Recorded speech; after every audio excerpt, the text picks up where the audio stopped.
ব্যানকো series recently launch করলো ব্যানকো B91C। তো এই ফোনটিতে থাকছে 6.56 এর একটি IPS LCD প্যানেল, যাতে থাকছে 90 হার্জের রিফ্রেশের রেট, এবং ফোনটিতে থাকছে সাইড মাউন্টেড একটি ফিঙ্গারপ্রিন্ট, এবং ফোনটির প্রসেসর হিসেবে থাকছে ইউনিসকের T606। ভিডিওটি না টেনে সম্পূর্ণ ভিডিও দেখতে থাকুন, এবং যারা চ্যানেলে নতুন আছেন তারা অবশ্যই একটি সাবস্ক্রাইব করুন। আর ফোনটির চার্জার কিন্তু অবশ্যই USB Type-C পোর্ট। তো কেমন লাগলো ভিডিওটি, আশা করি সকলেই ভালো লেগেছে। যারা সাধারণত এন্ট্রি লেভেল বাজেটে একটি স্মার্টফোন খুঁজছেন, হতে পারে তাদের জন্য এটি একটি বেস্ট চয়েস। তো শুরুতেই কথা বলা যাক এর বডি ফ্রেম নিয়ে। বডি ফ্রেমে প্লাস্টিক ব্যবহার করা হয়েছে, এটাই স্বাভাবিক, কারণ 10-12 হাজার টাকা বাজেটের মধ্যে বডি ফ্রেমে প্লাস্টিক ব্যবহার করা হবে, এটাই স্বাভাবিক। তো ব্যাকগ্রাউন্ডে প্লাস্টিক ব্যবহার করা হলেও একটা গ্লাসি ভাইবস আছে, আলোর প্রতি রিফ্লেক্ট করে। মানে আপনি যখন আপনার ফোনটা আলোর বিপরীতে রাখবেন তখন ভালো একটা রিফ্লেক্ট হবে। ভিতরে খাঁজ কাটা টাইপের কিছু একটা ব্যবহার করা হয়েছে, মানে আলোর বিপরীতে পড়লে ভালো একটা ভাইবস দেখা যায়।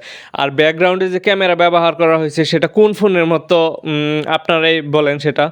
তো এসব অনুকরণ নকল না করে নতুনত্ব এনে যদি কাস্টমারের মন দখল করা যায় তাহলে সেটাই ভালো। তো আশা করি নেক্সট টাইম বেনকো আর এরকম নকল করবে না, তারা নিজের মতো করে নতুন ডিজাইন করে ফোন নিয়ে আসবে।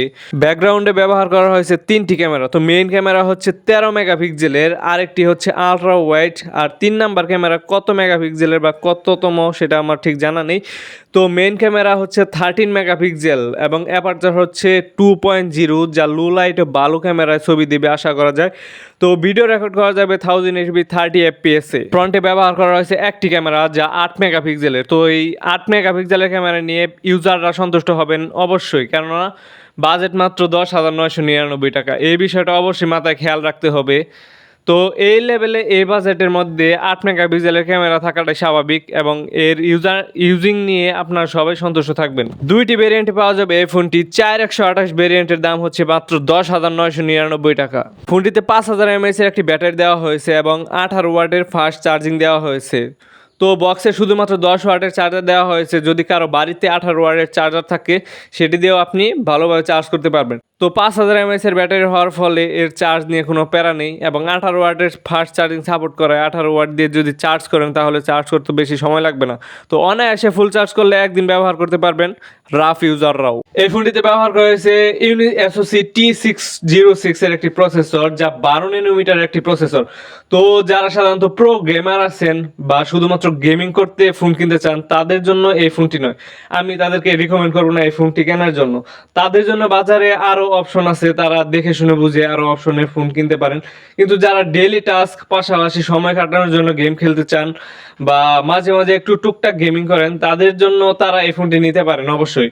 কিন্তু পাবজি, কল অফ ডিউটি এসব যদি গেম এই ফোনটিতে ইনস্টল করেন বা ভালোভাবে পারফরমেন্স নিয়ে খেলতে চান তাহলে আপনার ভুল হবে, এটাই স্বাভাবিক। এই ফোনটি কিন্তু শক্তপোক্ত একটি ফোন, আপনি যদি ইচ্ছা করে ফেলে দেন বা হাত থেকে পড়ে যায় তেমন কোনো সমস্যা হবে না, ফেটে যাওয়ার সম্ভাবনা নেই। তো আপনার ফোন আপনি ইচ্ছা করে মাটিতে ফেলে দিবেন না বা ঢিল মেরে দিবেন না, এটাই স্বাভাবিক।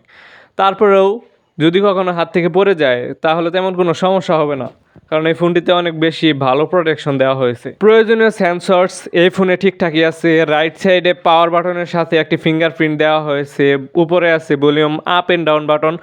আর ফোনটিতে জাইরোস্কোপ সেন্সর থাকায় অনেক ভালোভাবে যারা গেমার আছেন তারা অনেক ভালো এক্সপিরিয়েন্স পাবেন, এটাই আশা করা যায়। তো জাইরোস্কোপ সেন্সরসের পাশাপাশি এই ফোনে আরও প্রয়োজনীয় সেন্সর আছে। যারা সাধারণত ডেইলি টাস্ক করেন তাদের জন্য যেসব সেন্সর দরকার সেই সেন্সরগুলো এই ফোনে অবশ্যই দেওয়া হয়েছে। তো কেমন লাগলো ভিডিওটি অবশ্যই কমেন্ট বক্সে জানিয়ে দিতে ভুলবেন না, এবং আমার ভিউয়ার্সদের মধ্যে কেউ যদি এই ফোনটি কিনে থাকেন বা কিনবেন বলে ভাবছেন তাহলে অবশ্যই কমেন্ট বক্সে জানিয়ে দিতে ভুলবেন না। আর ভিডিওটি যদি ভালো লাগে অবশ্যই একটি লাইক করবেন, চ্যানেলে নতুন হলে অবশ্যই একটি সাবস্ক্রাইব করবেন।